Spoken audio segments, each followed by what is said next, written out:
Hello, welcome back to another fabulous day on my channel. I'm Jacob from Jacob's Books Corner, and today we are talking about my 23 most anticipated books of 2023. Obviously, this will contain 23 books, if not more. I have a list of 47 books on my 2023 TBR on my Goodreads page, which I'll link down below the specific shelf. In case any of these books sound interesting to you, I'm going to give a brief description. If it has a release date, the release date, books I should be talking about, I'm pretty sure are coming out in 2023, even if Goodreads tells me they're not. Also, for authors that are automatic pickups or buys, I'm only picking one of the books. So, like, for instance, Cassandra Clare, Katie Weismer, and a few others have multiple books coming out in 2023. I'm choosing which book to pick, but both books are in my most anticipated books of the year, obviously. Just a little preference there. And also, the plan is to make this video, and then at the end of the year next year, to rewatch the video, react to it, and see if I did read all these books that I'm anticipating, these 23 books. And hopefully, over the course of the year, I think this list goes to October at the moment, that these books will pop up in vlog form in one way, shape, or form over the course of the next physical year. This is called The Stolen Heir. This is the Stolen Heir duology, book number 1. Book number 2 also expected to come out January of next year, 2024. This is supposed to come out January 3rd, 2023. Thank you, Holly Black. You knew my birthday was January 2nd. You're like, here's a gift, and I accept your gift. And this one follows the open world Elfham in the first book of the fairly new duology, following Jude's brother Oak and the changeling Queen Surin. Requiem Prince, a reluctant prince, and a runaway queen, and a quest to destroy them both. Sounds perfectly up my alley. I'll obviously pick this up. The Wicked King, which is book 2 in the Cruel Prince trilogy, is one of my favorite books. I have a whole video dedicated to the Cruel Prince, and so I'm expecting that I'll probably end up making a video dedicated to the Stolen Heir as well. Alright, next one we're going to talk about is The Lost in the Moment and Found, which is Wayward Children's number 8. This comes out January 10th by Sean McGuire. This is about a young girl who discovers an infinite variety of worlds in the standalone tale in the Hugo and Nebula Award-winning Wayward Children series from Sean McGuire. It also says, welcome to the shop where the lost things go. This one follows Annette, which was mentioned, I think, in the last book or the book before the last one. You don't have to read these in any specific order. I do recommend reading them in the order that they're publicized, just because certain characters have, arcs and things, and it's really fun to see, but there really is no order. The odd ones take place in the home of Wayward Children, and then the even ones take place inside the lost worlds that they go to, which I tend to like the even ones better than the odd ones, just a personal preference though. And this all follows a group of children who end up going into these worlds and getting kicked out of these worlds and feeling the abandonment of that is the whole point of that series. Hellbent, coming out January 10th by Leigh Bardugo.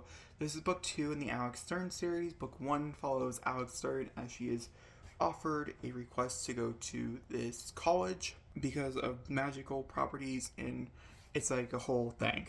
It's very adult. This is Leigh Bardugo's adult series. Hellbent, the cover looks phenomenal.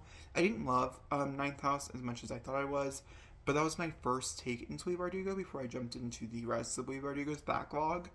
And so I'm really looking forward to rereading Ninth House in January to pick up Alex Stern relatively soon after it as well. To Chain of Thorns, which closes out the month of January for January 31st. This is obviously the last book in the Last Hours trilogy, and the only thing I can really tell you about the Last Hours trilogy by Cassandra Clare is that it's the sequel series to The Infernal Devices, which follows Tessa Gray and Will and Jem, and I'm in the middle of rereading those, getting prepared for this one. I can't really tell you anything about The Last Hours because really you gotta read The Infernal Devices first, in my opinion, and I'm not telling you anything because of that. Is Pamela Anderson, written by Pamela Anderson. Maybe it's Pamela, I'm not sure. The expected date is the end of January, and I think this will be a very telling story, and I think this is a good way for her to go due to everything that happened with Pam and Tommy last year.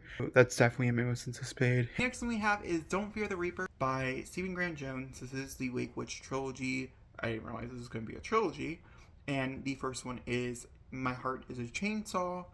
And this one follows a main character from the last book coming back several years later to down a serial killer happening in her hometown. Yeah, I'll read that. That comes out February 7th, by the way. The next one we're going to talk about is The Writing Retreat This is the plot meets Please Join Us in the psychological suspense debut about a young author adding exclusive writing trait that descends into nightmare. This comes out February 21st by Julia Bartz.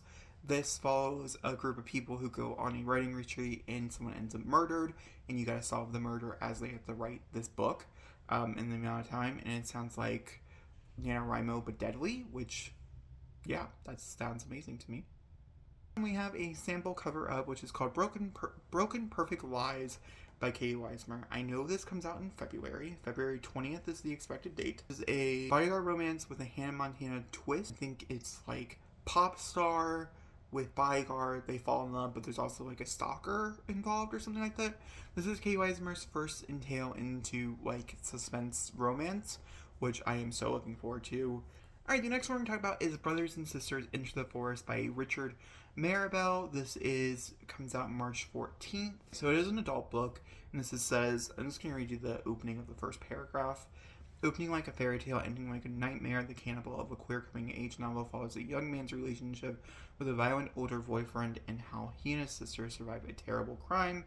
If I'm not mistaken, I read a few other things that dive a little deeper into the plot, and it was really good. I'm thinking it's going to be really hard-hitting contemporary with a very violent twist. I love anything gay, and it's written, looks like by a man, hopefully, which means that it could be like an own voice gay story, which is hard to find nowadays.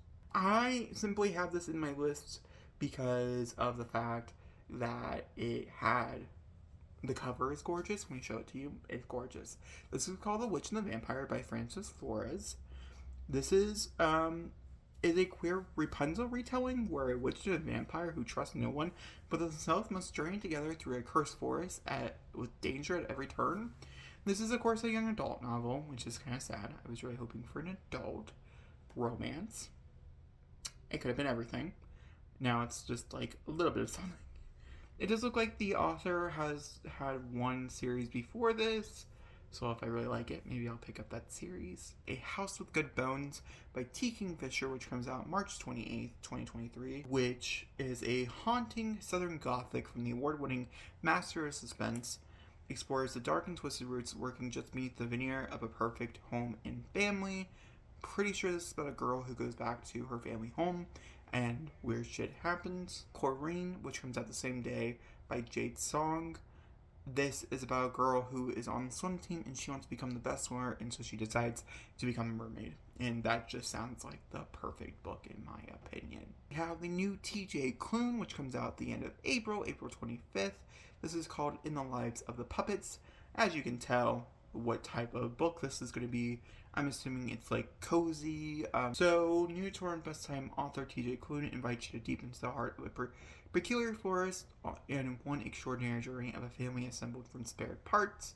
Very similar to like some other, oh, this is robots.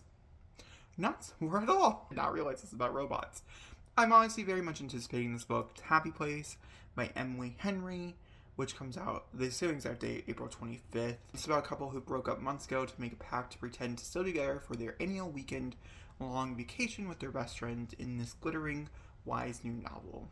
Which I like. Happy that it's like a different vibe from the books that I've read from Emily Henry so far in her romance. And I'm hoping that means I'll enjoy it more because it's already an established romance. I don't tend to enjoy already established romance normally, but they are broken up, which I do tend to like. I really hope that there's a good backstory in the beginning of this, and that could make it a 5. The next one we have is The Last Word by Taylor Adams, and the only thing I know about this one, and the only thing I really want to know about this one, is the fact that it's about a woman who writes a scathing review about a book online, and she believes the author is stalking her. And that shit right there. The next one is the first book, my first full-length novel by this author. You have no idea how much I'm looking forward to this book, and that is The Salt Grows Heavy by Cassandra Call. I don't know too much about this. I heard that maybe it involves cannibalism? A dark and deliciously tasted mermaid tale. Had no idea it had to do with mermaids. Oh, damn it. Guys, it's 112 pages. Oh, I thought this was like a full-length Cassandra.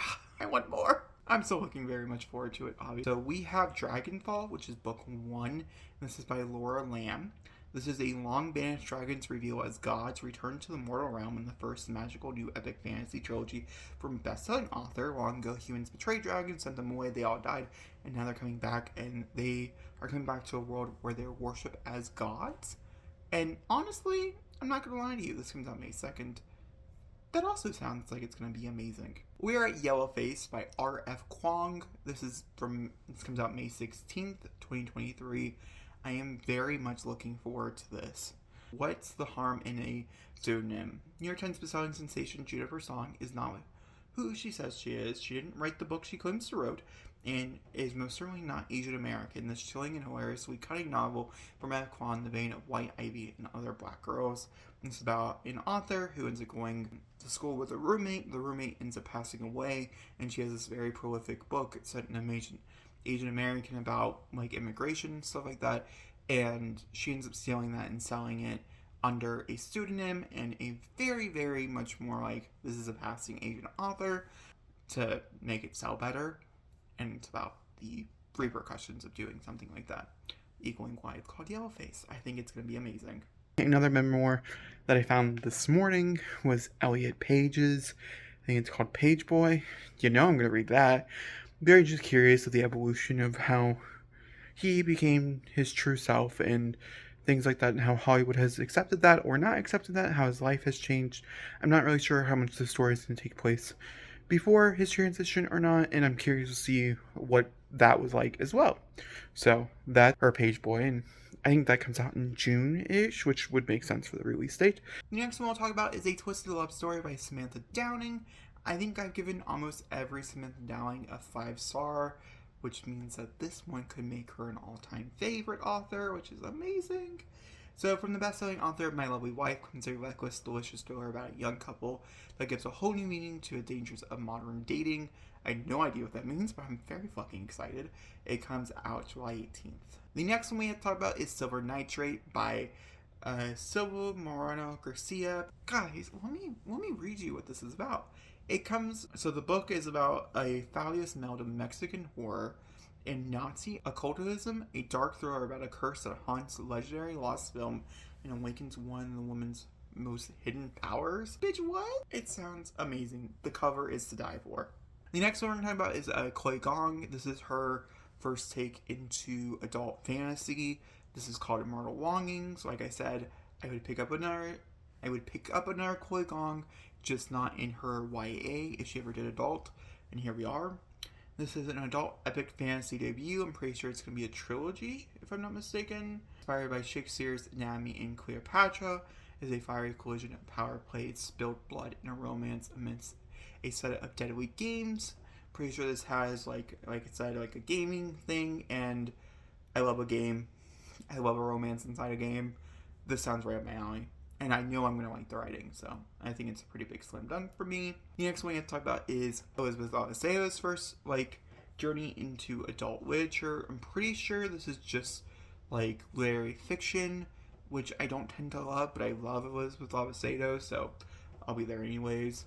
Comes her first novel for adults, a story of one Dominican-American family told through the voices of its women as they await the gathering that will forever change their lives. It sounds very sad, but also amazing. It also says it's magical realism, so I'm curious to see what that aspect of the book. I think that's where we're going to end. I'm hoping 23, I'll cut them out. But with that being said, I hope you guys enjoy. Let me know what you guys' most anticipated books of the new year are. Like I said, there's another K. Wiseman I'm looking forward to, and another Contingent Claire as well. But yeah, thank you guys so much for watching, and I will talk to you guys all next time. Goodbye!